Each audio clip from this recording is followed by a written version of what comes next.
안녕하세요. 저는 이번에 6월 21일부터 6월 28일까지 중국이라는 나라에 갔다 온 김예성입니다. 중국은 저에게 중요한 나라였습니다. 저의 첫 외국도 2년 전 중국이었습니다. 또 저는 그 과거의 그 땅에서 비전에 대해 고민해 보았기도 합니다. 그렇게 이런 선교를 준비할 때에도 또한 중국에서도 알 수 없는 설렘과 기대가 저도 모르는 사이에 있기도 한 것 같았습니다. 중국은 한국과 여러모로 비슷한 나라인 것 같습니다.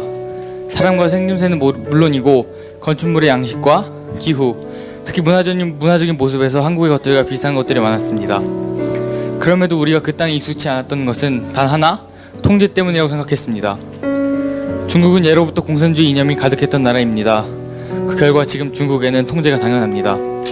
공항, 박물관, 공연장, 심지어 지하철까지 답답했습니다. 그곳에서 하는 모든 행동들이 조심스러웠던 것도 그 이유입니다. 통제는 종교에도 포함됩니다. 함부로 예수를 섬겨도 복음을 전할 수도 없습니다. 선교조차 힘든 나라입니다. 그 땅에는 복음이 설 수 없을 것만 같았습니다. 누군가는 하나님이 중국을 포기했다고 말합니다. 중국 현실을 보면 정말 그렇다고 느낄 수 있을 것 같습니다. 그럼 과연 하나님이 13억 인구를 포기하셨을까라는 질문을 받았을 때 전 함부로 대답할 수 없었습니다. 그러나 정말 하나님께서 중국을 원하신다면 그러면 안 되실 거라고 생각했습니다.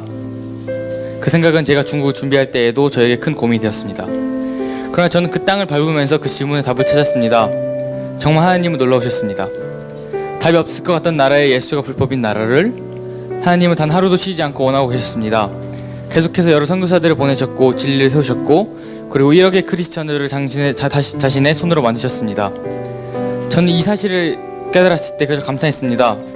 제가 한국에서 배우고 섬기던 하나님은 제 생각보다 크시고 위대하셨기 때문입니다. 그러면 저는 무엇을 해야 될까요? 하나님은 그 답 또한 주셨습니다. 중국에서 큐티를 하고 있던 중에 신명기 30절 말씀을 통하였습니다. 하나님은 단 한 가지를 원하셨습니다.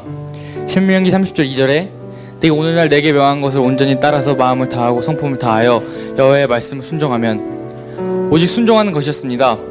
하나님은 저에게 거창한 것보다 오직 마음을 다하는 순종을 원하신다는 것을 다시 깨달았습니다. 제가 느낀 것은 많지만 여기서 마무리해 봅니다. 중국을 바라보고 직접 밟으며 느꼈던 또한 배웠던 것은 학생인 저에게 많은 도움을 주었습니다. 더불어 비전을 고민하고 비전을 준비하는 저에게 많은 도전도 주었습니다.